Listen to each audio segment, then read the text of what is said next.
Naman, Psalm chapter 59. Actually, parehas lang din kami ni Charles. Pero 1 to 4 naman ako, 'di ba? Sabi niya, rescue me from enemies, O God. Tapos rescue me from this criminal. Then they have set an ambush for me. Tapos I have done nothing wrong. So, konektado siya. Actually, ang story, may story ito eh.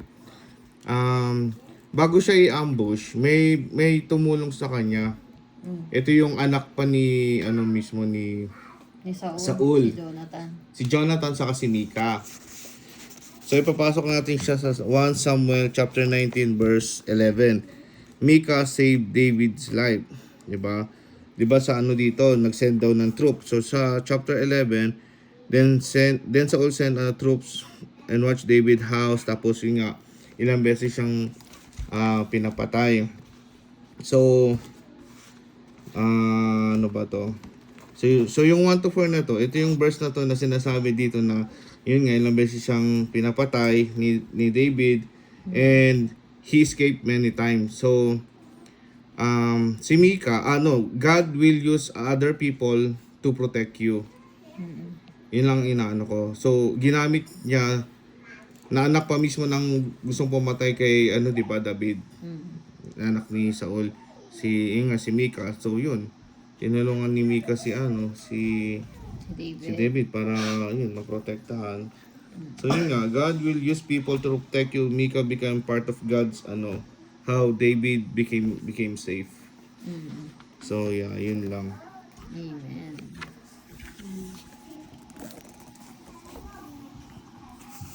Alam niyo ba, nung after later on namatay, di ba alam ko namatay si Saul eh. Pero alam ko hindi pinabayaan ni David yung descendants ni Jonathan. Parang pinahanap niya yung descendants ni Jonathan para i-pay back yung ginawa ni Jonathan sa kanya. Ito si Jonathan. Sa chapter 19 kay Jonathan.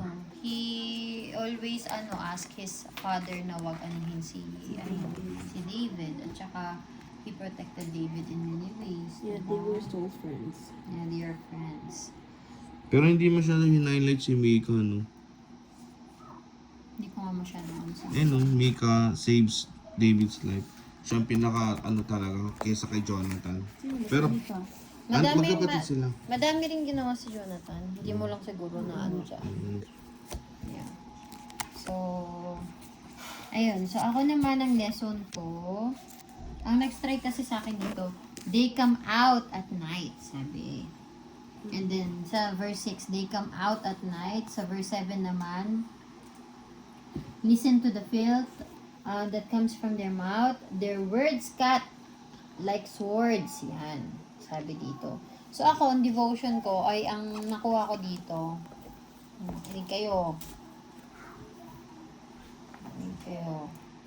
Ang nakuha ko dito, I have a question. I have a question, guys. Why do enemies attack at night? Kasi yun yung time mo para magpahinga eh. So they can ambush you and they cannot be seen. Yeah. Ikaw. Kasi tulog ka eh. At night?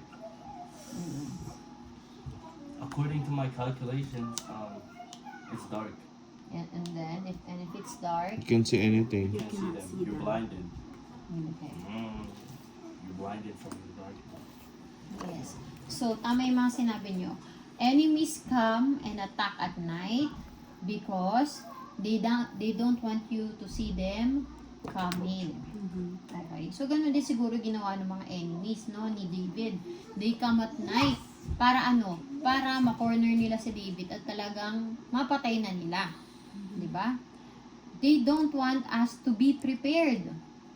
Alam niyo kung paano ko nakita tong kwento na to? It's not just about David's story of succeed or victory, but it's also a reality in today's time, like how the enemy would attack you.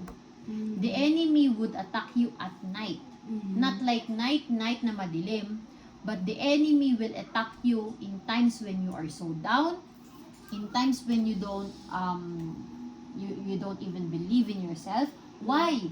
The enemies will attack at night because they don't want you to see them coming. Ayaw niyang makapag-prepare ka sa parating na attacking gagawin niya.